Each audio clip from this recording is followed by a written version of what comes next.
I'm going to ask you because this is very sensitive and I don't want to overstep my bounds, Sure. but I'm wondering, this has been in the Sure. public sphere and you've talked about it.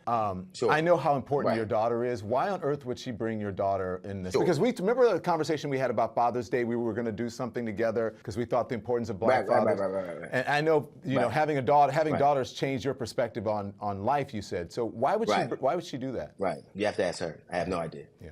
I know that it wasn't worth it. It wasn't worth the carnage and the fallout. But you know, that's kind of the stuff that people truck in. I can't tell you why it happened. I can tell you that it happened. I can tell you that it's had a ripple effect, and I can tell you it has changed the way I will forever see her. Yeah. It impacted your relationship with your daughter? Of course.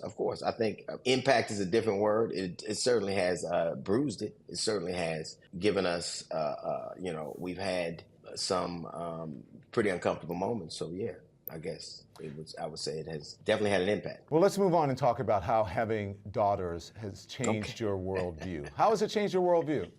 Okay.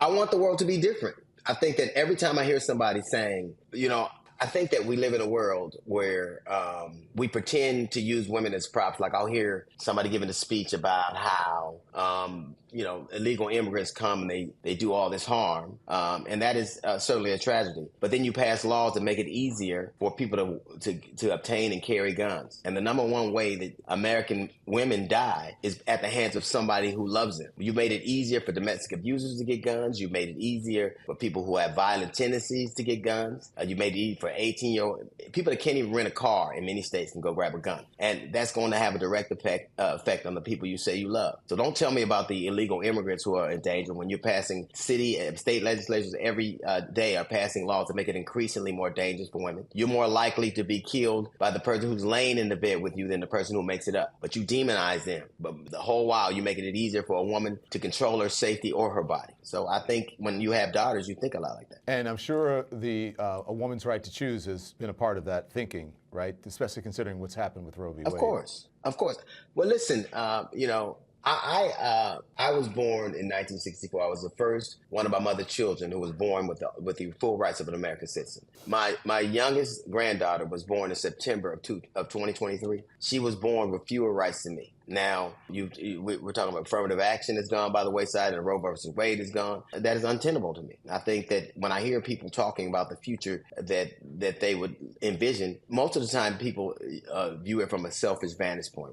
My taxes and what it can do for me and how can it help me. Ultimately, you have to leave the world a little better. And I think that I've never seen men do anything that, from a judicial standpoint, try to do anything that makes their life harder. Like frozen embryos of people, but you denied $300,000 that could feed poor people. So when those people finally thaw out, I hope they ain't hungry, because that's kind of where we are. And so it's just a really. There is an idea of America where women are best served pregnant in the kitchen. It's not even recreational sex is out of the way.